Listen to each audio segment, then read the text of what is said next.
Everyone, Mike Palmer from Know Your Rights Group and Success Coaching International with another live video update. Obviously the big exciting news, if you want to call it that, for today, especially here in Melbourne in Victoria, is that Dan Andrews has finally decided to lift the completely ridiculous, totally unlawful and absolutely arbitrary 25-kilometre radius restriction that's been imposed for so long. He's finally allowed a few more businesses to open up or allow a few more people to do business with those businesses. So things like gyms can open now, personal trainers can go back, some of the cafes and restaurants are allowed to have a few more patrons in. So a few more restrictions have been lifted, which is of course very positive, but there's still a long way to go before we get back to normal of one description or another. Now, the other most positive news is that the state of disaster has not been extended, so we're finally rid of this ridiculous state of disaster. The state of emergency has been extended, though, until the 6th of December. So people, again, here in Victoria do need to be aware of that. Now, I want to, as I have been doing on these videos, is I want to keep things in perspective for people, okay? And I want to remind everybody that this has now happened on the back of the 9th day in a row with 0 new cases and 0 deaths. Double donuts, as they like to call it, okay? So to give you an idea of how significant that is and how utterly insane it is that we here in Victoria are still under any restrictions whatsoever, okay? And in fact, we're still just such a long way off the COVID normal that most of the other states around the country have been enjoying for many, many months now. So I want to just go through a couple of figures. Now, I took these straight off the website this morning as Dan Andrews went to air. Now, in New South Wales, there was 5 new cases and 42 active cases. In South Australia, there was 2 new cases and 18 active cases. WA had no new cases, but still had 12 active cases. And remember, they've closed their borders off to everybody. Okay. Queensland had no new cases, but they had 8 active cases. And the best state in the entire country was Victoria, which had 0 new cases and only 4 active cases in the whole state. Significantly less than any other state. And again, I want to remind you, we've had 9 days in a row of no new cases and no deaths. Now, keeping things in perspective, let's remember that just a few weeks ago, there was 30,000 people in a stadium in Queensland, and there was 40,000 people in a stadium in Sydney, which, as I understand it, represents about 50% of the capacity of those venues. But Daniel Andrews is still telling us that we are still at least 2 weeks away, okay, at best, from even being able to have a 25% capacity. There is no rhyme or reason to this insanity at all, okay? Now, obviously, I don't care in the slightest about sports, but I'm using it just as an example to show you how completely ridiculous and absolutely arbitrary it all is. As I've said on many of these videos before, okay, for a law to be valid, it has to be meaningful and it has to be applied in a uniform way. And that simply isn't happening. Okay, our restrictions here in Victoria, even despite the easing, is still clearly not in line with what they are in other states that have more cases than we do, okay? And also the restrictions within the state are also completely arbitrary. For example, you can only have 10 people attend a wedding, and that's indoors or outdoors, okay? But you can have 20 people attend a funeral or 50 people attend a funeral if it's outdoors. What's the difference if it's a wedding or a funeral? There's still that many people there. I mean, it's just mind-boggling. Okay, and the best one, I mean, this is what Andrews came out and said today. Now, it's not safe yet, but in a couple of weeks, in 2 weeks, it should be okay for you to be able to go in and get a facial or get your beard trimmed and to be able to take your mask off, okay, while you're getting that facial or beard trim, but then you've got to put it back on. And the person who's doing it's got to wear their mask. Now, either you have COVID and you're going to be in close contact with someone and you're going to pass it on, or you don't have it and it really doesn't matter how long you have your mask off for. Okay? It just makes no sense. Okay? It's the same insanity with restaurants. Okay? My partner and I finally got to get out of the house and go away and have a meal at a restaurant this weekend. And it's just crazy. You're supposed to wear your mask when you get out of the car, walk into the restaurant, okay, and then you've got to do all your sign in and all the rest of it, and then you can sit down at the table and you can take your mask off there, and that's fine. But lo and behold, if you want to get up and go to the toilet, you've got to put your mask back on to go to the toilet. Okay, I'm not quite sure how all of that's supposed to be hygienic, but it just makes no sense. But then it's even better, because then you get the waitress come over, and he or she's mumbling away under their mask. Yeah, okay, very hard to understand. So you're like, pardon, what was that? So then they pull their mask down to explain the menu to you, and then they put it back up, and so they're fiddling around with their mask, and then you make your order, and then they go, oh, okay, you need the steak knife, and so then they're fiddling around with all your cutlery. Okay, it just makes no sense. And better still, if you've got a medical exemption, well, the government says, no, that's fine, you don't have to wear a mask at all, anywhere, you can go wherever you like, and it's completely safe. So what, people who've got a medical exemption from wearing a mask magically don't get affected by COVID? I mean, it just makes no sense, okay? And people really need to start, joining the dots. I mean, seriously, why is Andrew still essentially forcing everyone to still wear masks when the numbers are so incredibly low? Okay, 2 reporters today actually asked Andrews at his conference, why do we still have to wear a mask outside, okay, when we're outside at the beach or the park in the fresh air and there's nobody around? Okay, his only response was, oh, I'm not making comments about masks today, we'll deal with that another day.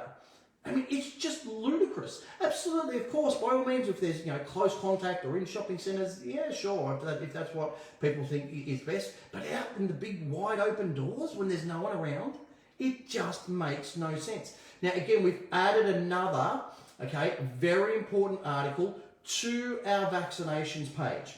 All right, so this one, for any of you wanting to look it up yourselves, it's called Are Face Masks Effective? Okay, it's on our vaccinations page, so you can go and download it. I'm not going to read the whole thing, it's about 4 pages, but I just want to highlight some points for you, and I'm sure the Facebook and YouTube fact checkers will get all emotional and delete this soon, so scribble some of these points down. So the first point, it says, studies on the effectiveness of face masks. So far, most studies found little to no evidence for the effectiveness of cloth face masks in the general population, neither as personal protective equipment nor as a source of control. And a couple of examples. Oxford Centre for Evidence-Based Medicine found that there is no evidence for the effectiveness of cloth masks against virus infection or transmission. University of East Anglia found that a mask requirement was of no benefit and could even increase the risk of infection. University of Illinois concluded that face masks have no effect in everyday life, neither as self-protection nor to protect third parties. New England Journal of Medicine came to the conclusion that cloth face masks offer little to no protection in everyday life. There's other, however, they're talking about, supposedly, the virus being an aerosol-based virus. However, due to their large pore size and poor fit, cloth masks cannot filter out aerosols. US CDC found that the control group of uninfected people always wearing a mask did not reduce the risk of infection. US state of Kansas, 90 counties without mask mandates had lower coronavirus infection rates than 15 counties with mask mandates. During the notorious 1918 influenza pandemic, the use of face cloth masks among the general population was widespread and in some places mandatory, but they made no difference. Okay, and this includes studies from all around the world. Another one says studies claiming face masks are effective.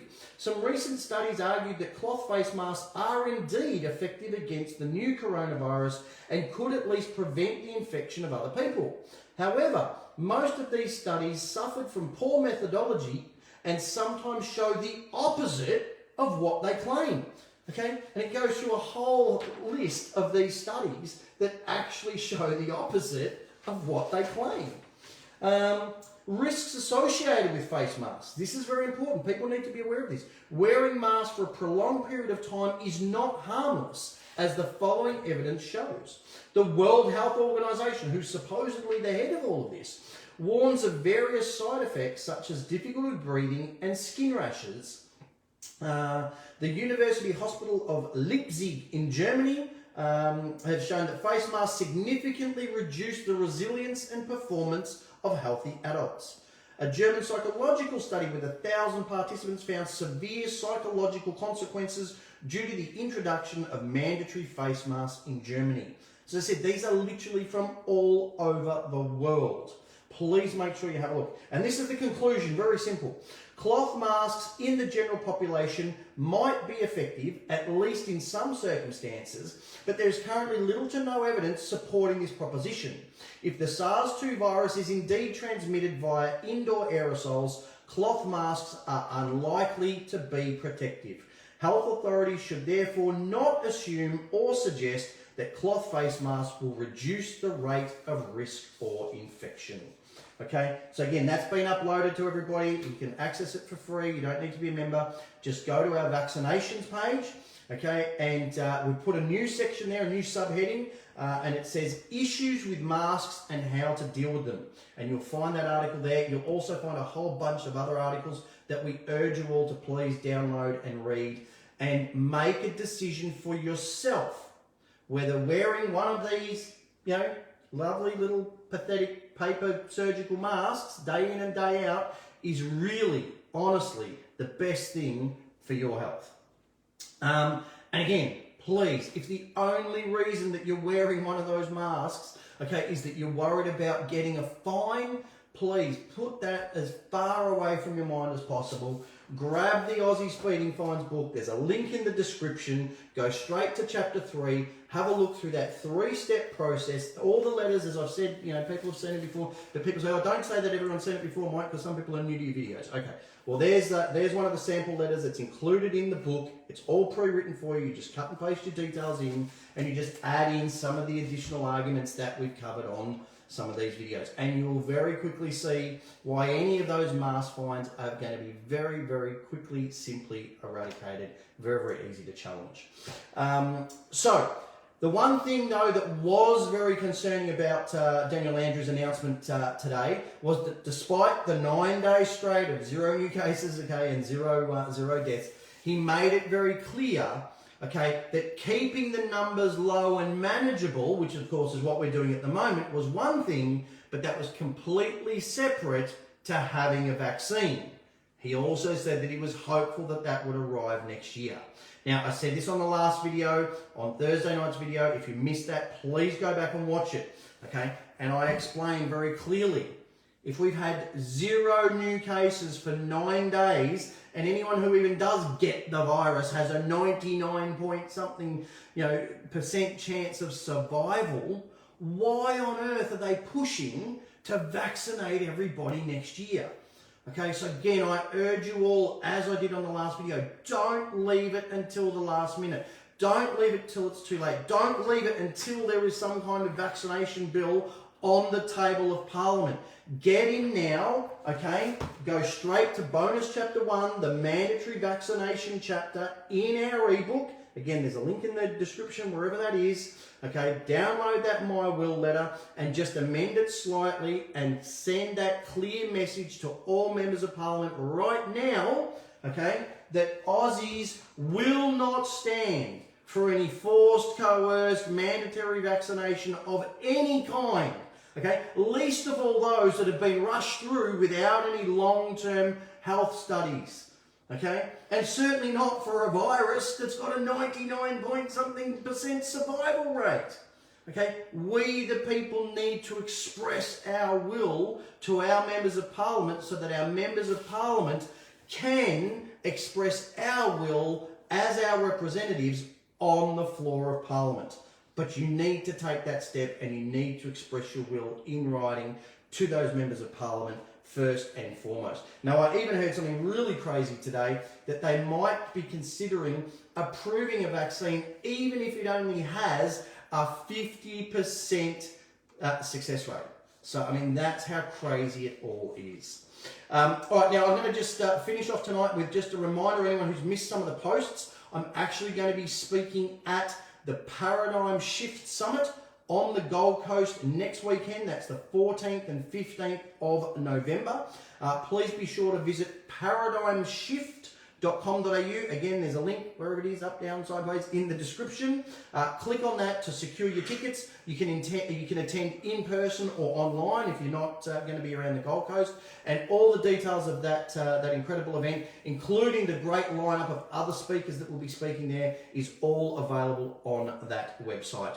So as always, I'm going to finish off by reminding you and urging you, please, to get informed, get fired up, and get proactive. Of course, the best way to do that is with all the information on our websites, and again, there's links in the description, and of course, through these 3 books, the Know Your Rights book, the Aussie Speeding Fines book, which is great for all fines, and of course, that Bank Secrets book, because we still know, as much as things are opening up and things are returning to normal, a lot of people now are really doing it hard, especially with the recent cuts in JobKeeper and JobSeeker and all the rest of it. So don't forget that Bank Secrets book, which has got the tried and tested 4-step process for challenging all unsecured loans, so your personal loans, credit cards, things like that. And of course, you can get all 3 of those in a combo pack, and you get one of our very special KYR tote bags, which you can help us spread the word around in the shops. So I'm going to leave it there. I look forward to speaking to you all on Tuesday night on our radio show. Just go to knowyourrightsgroup.com.au/radio-show. Click on the link between 8 and 10 p.m, of course, Melbourne time, and we'll chat to you all then. Have a great night.